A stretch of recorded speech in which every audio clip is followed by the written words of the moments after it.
Glove fingertip sampling, GFS. Purpose: to describe the process that will generally quantify contaminants that may be viable on the fingertips of personnel glove surfaces. To remain in compliance with the United States Pharmacopoeia USP 797. All personnel who compound immunotherapy or supervise those who compound must be trained in proper hand hygiene, donning of PPE, and must perform the GFS test every 12 months. Touch contamination is one of the most common ways to contaminate vials. The GFS test brings this to the forefront with each employee to ensure they understand the importance of following hand washing and donning PPE procedures. Policy: before any personnel can compound 3 sets of glove fingertip tests, evaluations must be completed initially using sterile gloves with no growth.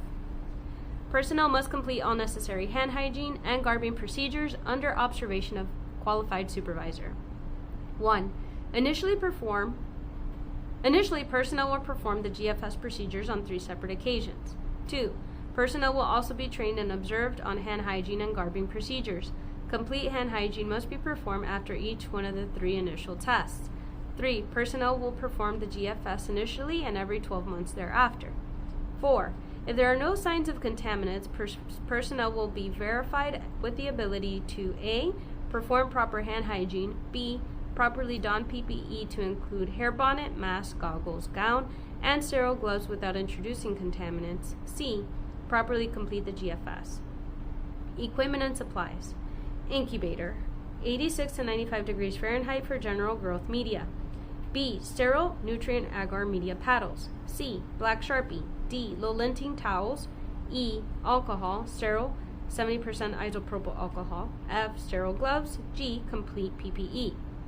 Note: facility room temperature should remain at 68 degrees Fahrenheit or cooler.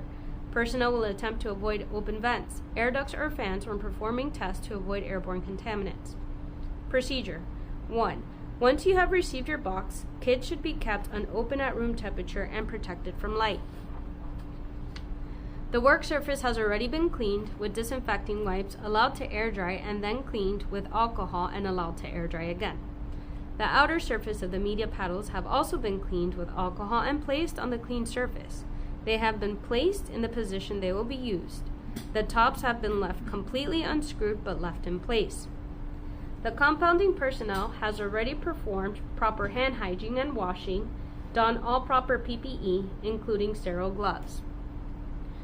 Remove the right paddle from its vial case using the left hand. Press the agar with the fingertips and thumb using the right hand and return to its vial case. Immediately change sterile gloves using proper procedures.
Remove the left paddle from its vial case using the right hand.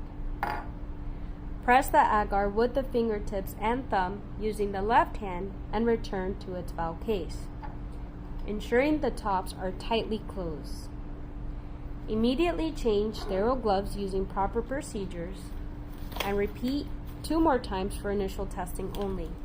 Do not touch any other surfaces during the GFS test.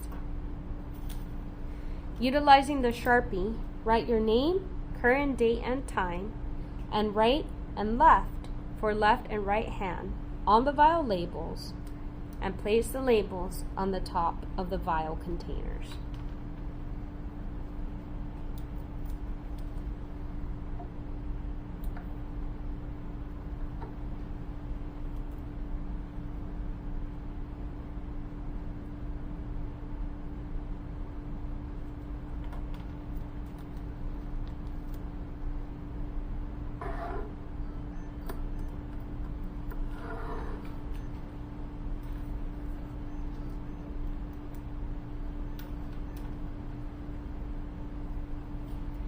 Failure of the GFS.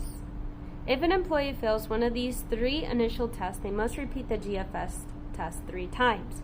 If a 12-month retest is being performed, the test and retest need only be performed once. If the initial media paddles have any kind of growth, that constitutes a failure. The GFS performed every 12 months can have a combined number of colonies left and right of no more than 3. The entire completed process will have to be reevaluated to ensure no other environmental contaminant sources besides improper gloving caused the GFS failure. Please note that any personnel who has not compounded in 6 months or more must be reevaluated in all core competencies, which includes observed GFS, media fill, hand washing, PPE garbing, and the entire process of compounding.